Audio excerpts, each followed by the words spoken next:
Coach, apa kegiatan hari ini Coach di sini Coach?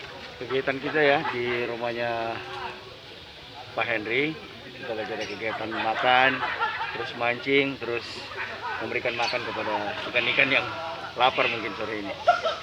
Itu lebih ke refreshing Coach ya. Ya, Coach, setelah ini katanya ada bakal diliburkan nih Coach. Gimana Coach, harapan dan ini dari pihak manajemen pemain? saya pikir positif ya, karena kita juga belum tahu kapan ada pertandingan, belum tahu jelas.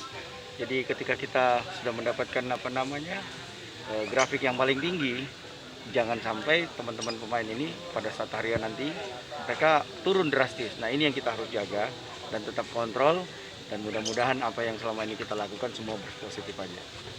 Coach, harapannya kepada pemain setelah diliburkan ini sembari menunggu kompetisi yang jelas seperti apa Coach?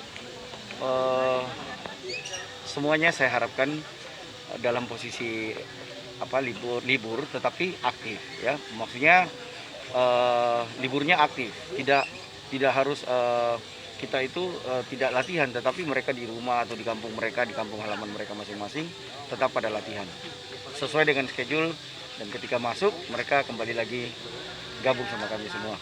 Mungkin harapan kepada PSSI dan PT Liga Coach? Saya harap memberikan keputusan aja ya, soalnya keputusannya belum jelas. Dengan kejelasan kita bisa lebih siap lagi.